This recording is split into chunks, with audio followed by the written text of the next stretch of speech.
श्री राधे राधे। आपका स्वागत है मेरे इस YouTube चैनल डिवाइन हिंदी कहानियों में। आज मैं आपको माँ दुर्गा की तीसरे शक्ति के रूप चंद्रघंटा की कहानी सुनाऊंगी। अगर आपको मेरी ये कहानी पसंद आए तो कमेंट बॉक्स में कमेंट जरूर करें। देवी का यह स्वरूप परम शक्तिदायक और कल्याणकारी है। इसलिए कहा जाता है कि हमें निरंतर उनके पवित्र विग्रह को ध्यान में रखकर साधना करनी चाहिए।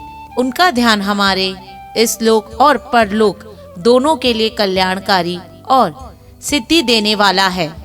इस देवी के मस्तक पर घंटे के आकार का आधा चंद्र है, इसलिए इस देवी को चंद्र घंटा कहा जाता है। इनके शरीर का रंग सोने के समान बहुत चमकीला है। इस देवी के 10 हाथ हैं।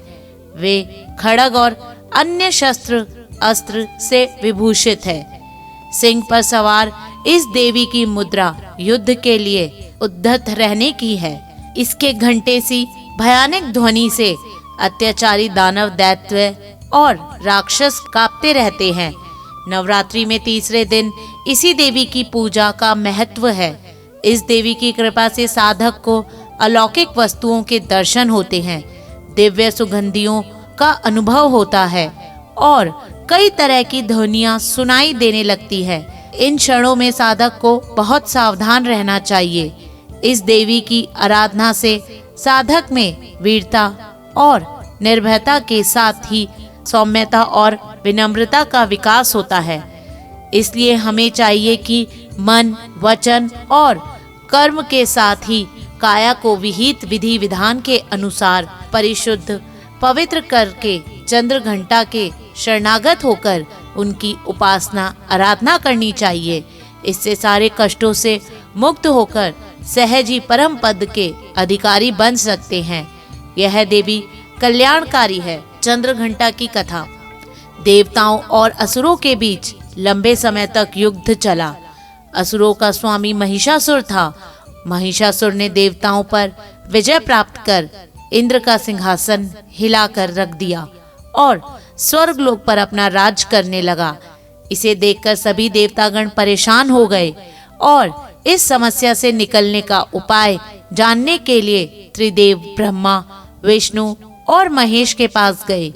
देवताओं ने बताया कि महिषासुर ने इंद्र, चंद्र, सूर्य, वायु और अन्य देवताओं के सभी अधिकार छीन लिए हैं और उन्हें बंधक बनाकर स्वयं स्वर्गलोक का राजा बन गया है। देवताओं ने बताया कि महिषासुर के अत्याचार के कारण अब देवता पृथ्वी पर विचरण कर रहे हैं और स्वर्ग में उनके लिए कोई स्थान नहीं है। यह सुनकर ब्रह्मा, विष्णु और महेश शंकर को अत्यधिक क्रोध आया। क्रोध के कारण तीनों के मुख से ऊर्जा उत्पन्न हुई। वैश्य देवगणों के शरीर से निकली ऊर्जा भी उस ऊर्जा से जाकर मिल गई। यह 10 दिशाओं में व्याप्त होने लगी। तभी वहां एक देवी का अवतार हुआ। भगवान शंकर ने देवी को त्रिशूल और भगवान विष्णु ने चक्र प्रदान किया।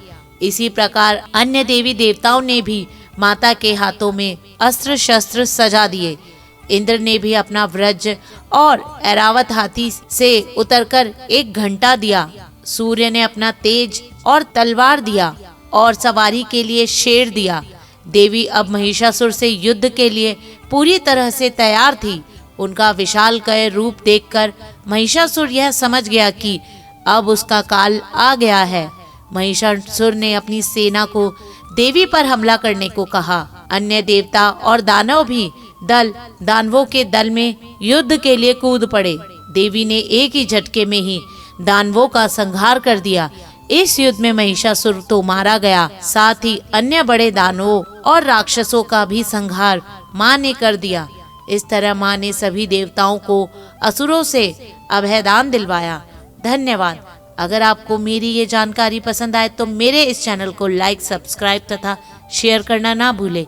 श्री राधे राधे।